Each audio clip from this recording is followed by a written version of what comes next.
Hello everyone, आज चाहिँ हामी बियर म्युजियम बियर सिटी जान्छौँ होला। सो आज हामी 4 जना मात्रै छौँ। Say hi. Hi, good morning. So this is our car for today.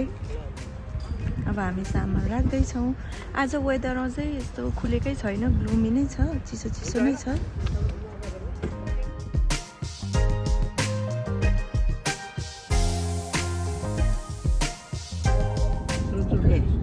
I can drive slowly. You can, yeah.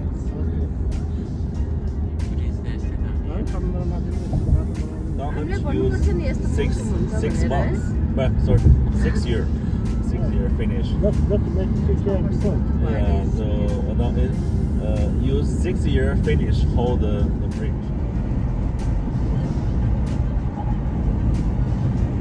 यो चाहिँ लङ्गेस्ट सी ब्रिज हो अनि यो चाहिँ 42 किलोमिटर्स छ। अनि यो चाहिँ यता पनि समुद्र छ एलओसी अनि अर्को साइडतिर पनि सी नै छ। आज वेदर चाहिँ त्यति नखुलेको भएर यो सीको भ्यू चाहिँ त्यति क्लियर देखिरहेको छैन। सो कस्तो इन्फ्रास्ट्रक्चर कस्तो बवाल रहेछ चाइनामा चाहिँ। 6 इयर्समा 42 किलोमिटर बनाइसक्नु भनेको चाहिँ नट अ जोक, त्यही पनि सीको माथि। अनि म चाहिँ एकदमै इम्प्रेस्ड भएँ यो रोड डेभलपमेन्ट देख्दाखेरि। यो चाहिँ फ्याक्ट्री एरिया हो। हामी चाहिँ 42 किलोमिटरको बिचमा सी पर्थ्यो, त्यसलाई ब्रिज राखेको थियो। त्यो पार गरेर चाहिँ दुईवटा आइल्यान्ड जस्तो कनेक्ट हुने रहेछ। अनि यो एरियामा चाहिँ धेरै फ्याक्ट्रिजहरू छ।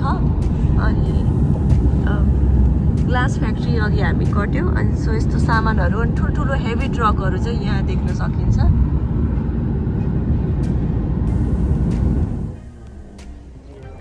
सो अहिले हामी चाहिँ चिन्दाओ बियर सिटीमा आइपुगेको छौँ। अनि इट लुक्स सो ब्युटिफुल। हाम्रो आन्टी ब्युटिफुल ब्युटिफुल हुनुहुन्छ यता।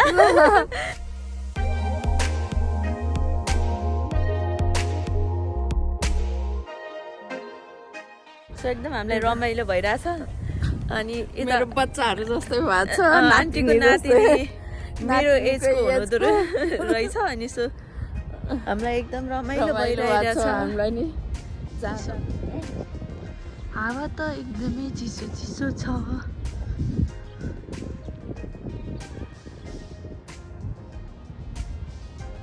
यो चिन्दाओ बियर सिटीमा चाहिँ अगस्तमा एकदमै ठुलो फेस्टिभल हुन्छ। So Qingdao beer city is so popular for beer, यहाँको चिन्दाओ बियर। अनि यो सिटीमा चाहिँ आएर यहाँ भिजिट गरेन भने त के छुटे जस्तो हुने रहेछ। So we decided to come here. आन्टीले उता फोटो खिच्दै हुनुहुन्छ। सो यहाँ चाहिँ बियर चियर्स गरेको गेट रहेछ। अब हामी यहाँ केही पिक्चर्सहरू पनि खिच्छौँ। अनि अगस्तमा चाहिँ यहाँ एकदमै ठुलो प्रोग्राम हुन्छ। अनि हामीलाई गाइडले भन्नुभएको यो कुरा चाहिँ ल अङ्कलले फोटो खिच्ने भन्दै हुनुहुन्छ। यस्तो भ्यू रहेको छ टावरहरू जस्तो। अनि अर्को साइडमा चाहिँ के छ हामी एक्सप्लोर गर्दैछौँ। त्यता चाहिँ 2 जना हुनुहुन्छ अगाडि अनि यता 2 जना। Let's go. I am so excited. आज चाहिँ चिसो चिसो छ तर अलिअलि घाम चाहिँ देखिरहेको छ।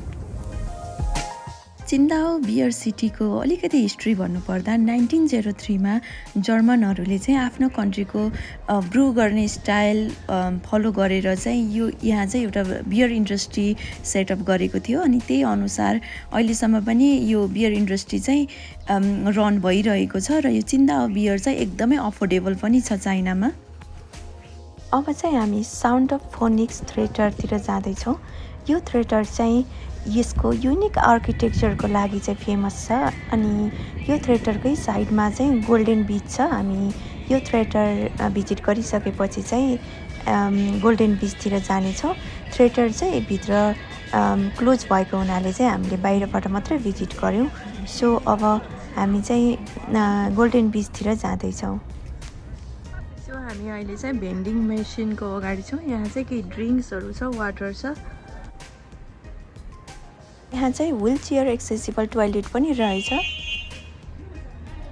यो चाहिँ थिएटरकै साइडमा रहेको फोनिक्स थिएटरको साइडमा रहेको गोल्डन बिच हो। अनि बियर सिटी पनि यही वरिपरि नै छ।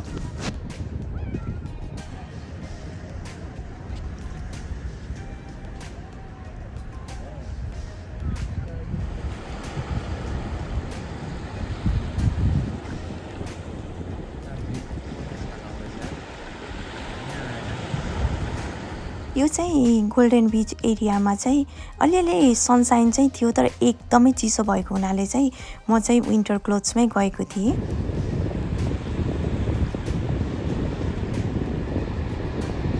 गोल्डन बीचमा केही समय स्पेन्ड गरिसकेपछि राम्रो वेभ्सहरू हेरिसकेपछि चाहिँ बाहिर निस्किनलाई मैले सर्टकट बाटो चुज गरेर आएँ। यो चाहिँ अलिकति गाह्रो बाटो नै रहेछ तर मलाई कस्तो एडभेन्चर जस्तो फिल भयो अनि रमाइलो पनि भयो। सो यहाँबाट चाहिँ हामी बाहिर निस्कियौँ। आई होप हजुरहरूले यो मिनी भ्लग इन्जोय गर्नुभयो होला। Thank you so much for watching.